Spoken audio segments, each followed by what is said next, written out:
दोस्तों, legal and legal में एक बार फिर से आपका स्वागत है। आमतौर से सवाल किया जाता है कि यदि किसी व्यक्ति के विरुद्ध 498 ए का मुकदमा चला तो क्या वह फ्यूचर में किसी गवर्नमेंट जॉब के लिए या किसी नौकरी के लिए एलिजिबल है या नहीं। इसी सवाल का जवाब हाल ही में सुप्रीम कोर्ट ने अपने एक निर्णय में दिया है, जो कि प्रमोद सिंह करार बनाम मध्य प्रदेश राज्य के नाम से रिट पिटीशन के रूप में सामने आया, जिस पर सुप्रीम कोर्ट की डबल बेंच सी.टी. रवि कुमार और एम. हर्ष शाह ने कहा कि यदि किसी व्यक्ति के विरुद्ध 498 ए का मुकदमा चला है और उसका अंत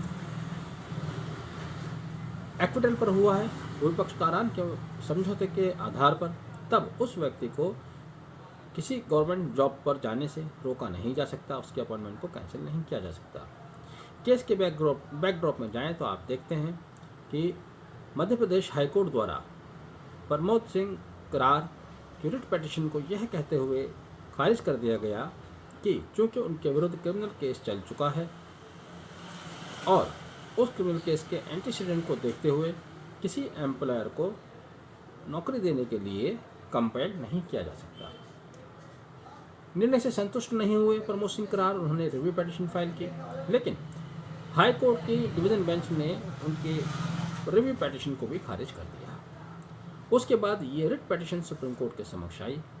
हाई कोर्ट ने अपने निर्णय में कांवरिया वर्सेस स्टेट के निर्णय को आधार बनाया।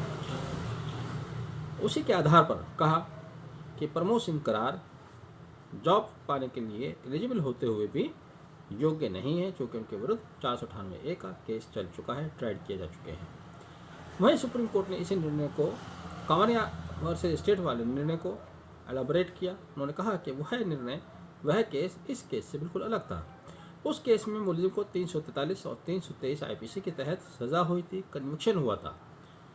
और इससे भी आगे की बात कि जब उस व्यक्ति ने अपने नौकरी के लिए अप्लाई किया तब उन्होंने इस तथ्य को छुपा लिया गया था, इसलिए उनका अपॉइंटमेंट टर्मिनेशन के रूप में सामने आया।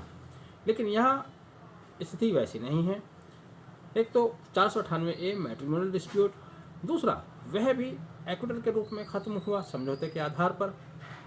यदि एक्विटल के केस है और समझौते के आधार पर ख़त्म हुआ है, 498 ए का केस है जिसको एप्लीकेंट ने खुद अपने एप्लीकेशन फॉर्म में ट्रूथफुली मेंशन किया है, तो ऐसी दशा में किसी व्यक्ति को नौकरी पाने के उसके अधिकार से रोका नहीं जा सकता। सुप्रीम कोर्ट ने कहा कि मध्य प्रदेश हाईकोर्ट द्वारा दिया गया निर्णय बिल्कुल गलत है, चूँकि उन्होंने कांवरिया वर्सेस स्टेट जिस निर्णय को आधार बनाया वह निर्णय इस निर्णय से बिल्कुल अलग था।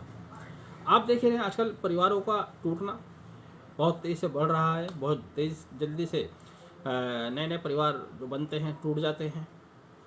फैमिली कोर्ट्स में और क्रिमिनल केसेस की बहुत ज़्यादा भरमार है मैट्रिमोनियल डिस्प्यूट्स के लेकर। कई बार ऐसा भी देखने में आता है कि छोटे छोटे उम्र के बच्चों की शादी होती है और शादी ख़त्म हो जाती है, फिर मुकदमेबाजी में उलझ कर रह जाते हैं। तो यह निर्णय उन लोगों के लिए बहुत उपयोगी साबित होगा, एक नज़ीर बनकर सामने आएगा, जहां सुप्रीम कोर्ट ने स्पष्ट कर दिया है कि यदि किसी के विरुद्ध 498 ए का केवल मुकदमा चला है, ट्राइड किया गया है, वो उसको पनिशमेंट नहीं हुआ है, एक्विटल हुआ है, तब उस व्यक्ति को उसके नौकरी पाने के आवेदन करने के अधिकार से नहीं रोका जा सकता। वर्तमान केस में भी 2001 में ये इनके पिटीशन के विरुद्ध मुकदमा चला प्रमोद सिंह करार के विरुद्ध। 2006 में इनका समझौता भी हो गया। तब उन्होंने किसी जॉब के लिए अप्लाई किया, कांस्टेबल की जॉब के लिए अप्लाई किया था, वह एलिजिबल थे, जॉब उनको मिल रही थी, लेकिन केवल इस बात पर उनको अपॉइंटमेंट नहीं दिया गया था कि उनके विरुद्ध क्रिमिनल केस चल चुका है, इसलिए उनको जॉब नहीं दी जा रही है। बहरहाल सुप्रीम कोर्ट का एक अच्छा निर्णय है, महत्वपूर्ण निर्णय है, खासतौर से उन लोगों के लिए जो कम उम्र में किसी केस में इंडल्ज हो जाते हैं, बाद में एक्विटल भी उनका हो जाता है, लेकिन उसके बाद उनको फ्यूचर में आगे बढ़ने से कोई बाधा उत्पन्न होती है, उनके लिए एक उपयोगी निर्णय है। आपने वीडियो आखिर तक देखा, thank you, have a nice day.